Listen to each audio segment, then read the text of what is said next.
అందరికీ నమస్కారం. ఈరోజు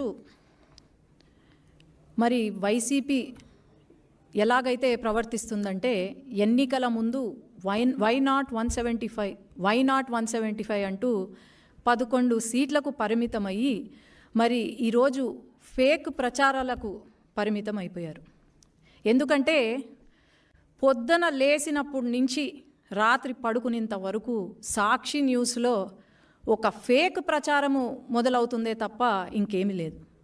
గత 5 సంవత్సరాలుగా సాక్షి న్యూస్ వేసి ప్రజలు, ఎందుకంటే పల్లెలలో వేరే ఛానల్ లేదు, ఒక్క సాక్షి న్యూసు సాక్షి పేపరు తప్ప, అది చూసి మీ కొంపను ముంచిందంటే ఆ సాక్షి న్యూస్ చూసినందుకే. మరి కుక్కతోక వంకర అని అంటారు. కుక్కతోక వంకర కన్నా మన జగన్మోహన్ రెడ్డి గారి తోక ఇంకా వంకరగా మారినట్టుంది. మరి ఎట్లా అయిపోయిందంటే అధికారంలోకి వచ్చి 2 నెలలు అవుతుంది. ఈ 2 నెలల్లోనే అన్నా క్యాంటీన్ మొదలుపెట్టాం.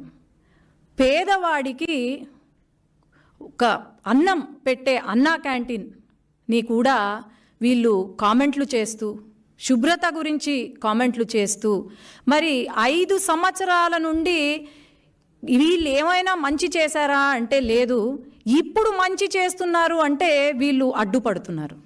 అలాగే టీటీడీ ఏదైతే ఉందో అది తెలంగాణ వాళ్ళకి ఇచ్చేసామని చెప్పి, తిరుపతి తెలంగాణ వాళ్ళకి ఇచ్చేసామని చెప్పి, లేదంటే ఇలా అమ్మకు వందనం కార్యక్రమము ఏదైతే ఉందో ఇంకా మనం రివ్యూకి కూడా రాలేదు, రివ్యూ చేస్తున్నాము. ఇప్పుడు మీటింగ్ అందుకే జరుగుతుంది. అప్పుడే సాక్షి న్యూస్లో మరి భారతిరెడ్డి గారు ఉన్నారు. భారతిరెడ్డి గారు సాక్షి ఏమంటారు, సత్యమేవ జయతే అని రాసుకున్నారు సాక్షి న్యూస్లో. సత్యమేవ జయతే కాదు భారతిరెడ్డి గారు, అసత్యమేవ జయతే అని మీరు క్యాప్షన్ మార్చుకుంటే బాగుంటుంది. ఈరోజు సాక్షి న్యూస్ ఓపెన్ చేస్తే మనకు కనిపించేది క్యాబినెట్ మీటింగ్ ఏదైతే ఉందో టీడీపీ ఆల్రెడీ ఇది చూడండి, 16వ తేదీ ప్రతి ఒక్కరికి ఈ నోటీస్ సర్క్యులేట్ అయింది. 28వ తేదీన మనకు క్యాబినెట్ మీటింగ్ ఉంటుంది అని చెప్పి, మరి ఈరోజు ఎందుకు సాక్షిలో ఎటువంటి ఇది లేకుండా లేదు, క్యాబినెట్ మీటింగ్ కావాలనే పోస్ట్పోన్ చేశారు అని లోకేష్ అన్న పైన దుష్ప్రచారాలు చేస్తున్నారంటే వీళ్లకు ఫాల్స్ ప్రచారము తప్ప ఏమీ లేదు. జగన్మోహన్ రెడ్డి గారు ఈ 5 సంవత్సరాలు చేసింది బాగానే చేశారు అని అనుకుంటున్నట్టున్నారు. మరి ఇప్పుడు ఎంతసేపు ఫేక్ ప్రచారము తప్ప పార్ట్ టైం పొలిటీషియన్గా మారిపోయారు తప్ప ఇంకేం లేదు.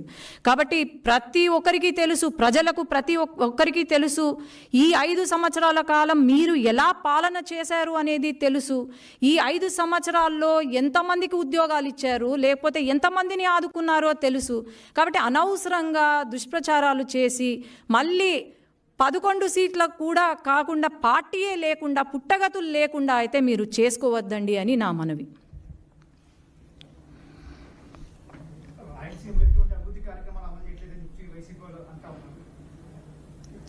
మొన్న మన బడ్జెట్ మీటింగ్ జరిగింది. బడ్జెట్ సమావేశంలో బడ్జెట్ మొత్తము రాయలసీమ గురించే ఉంది. కేంద్రము నిధులు రాయలసీమకు ఇచ్చారు. అట్లాగే రైల్వేస్ కానివ్వండి, ఇండస్ట్రియల్ హబ్ కానివ్వండి, అన్నీ కూడా రాయలసీమకు ఇచ్చారు. మరి జగన్మోహన్ రెడ్డి గారు రాయలసీమ వ్యక్తే కదా, మరి రాయలసీమని ఏమైనా అభివృద్ధి చేశాడా? ఒక ఇండస్ట్రీ తీసుకొచ్చాడా? లేదంటే మా రాయలసీమలో ఉన్న ప్రజలకు లేకపోతే పిల్లలకు ఒక ఉద్యోగం ఇచ్చాడా? నాకు మొత్తం డీటెయిల్స్ ఇవ్వమనండి. లేదే. రాయలసీమ గురించి ఎవరైనా ఆలోచన చేశారు అంటే అది కేవలం నారా చంద్రబాబు నాయుడు గారు తప్ప ఇంకెవరు చేయలేదని నేను చెప్తున్నాను.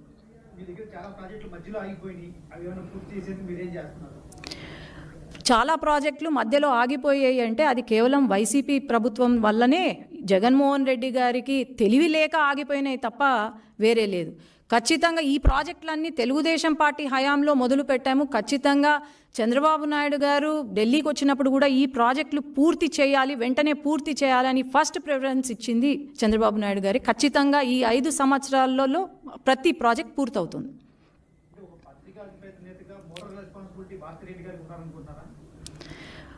అదే చెప్తున్నా, సత్యమేవ జయతే, సాక్షి కింద సత్యమేవ జయతే అని వస్తుంది. సత్యమేవ జయతే కాదు, అసత్యమేవ జయతే. భారతీరెడ్డి గారు ఎడ్యుకేటెడ్ లేడీ. ఒక రియల్ న్యూస్, న్యాయంగా ఒక న్యూస్ని చూపించాలి. కానీ ఎంతసేపు తెలుగుదేశం పార్టీ కార్యకర్తలపైన, నాయకులపైన, లోకేష్ అన్న పైన, వీళ్ళపైనే చెప్తున్నారు. కానీ ప్రజలు ఎవ్వరూ నమ్మడానికైతే సిద్ధంగా లేరు. ఈ సాక్షి న్యూస్ చూసే వాళ్ళ కొంప మునిగింది.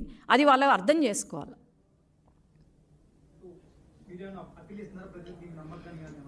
ఖచ్చితంగా ఎవరు మనం అప్పీల్ కూడా ఇవ్వాల్సిన అవసరం లేదు. ఎందుకంటే ప్రజలకు ప్రతి ఒక్కరికి తెలుసు.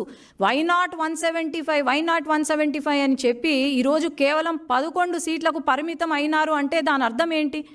ఈవెన్ కడప, నంద్యాల్లో కూడా వీళ్ళకు గుణపాఠం నేర్పినారు, ప్రజలు బుద్ధి చెప్పారు అంటే దాని అర్థం ఏంటి? ఖచ్చితంగా ప్రజలైతే వీళ్ళ వైపు చూడరు. వీళ్ళు చెప్పిన ప్రచారాలు కానీ, వీళ్ళు చెప్పిన మాటలు కానీ వినే పరిస్థితుల్లో లేరు అని అయితే నేను చెప్పగలుగుతాను. అంతే, ఆయన చేసేది ఏం లేదు. గత 5 సంవత్సరాలుగా పార్ట్ టైం పొలిటీషియన్గానే ఉన్నాడు. ఇప్పుడు కూడా పార్ట్ టైం పొలిటీషియన్. కానీ ఏమంటే ఇప్పుడు కొత్తగా ఫుల్ టైమ్గా ప్రచారం, ఫేక్ ప్రచారం మొదలుపెట్టాడు. అంతే తప్ప ఇంకేం లేదు.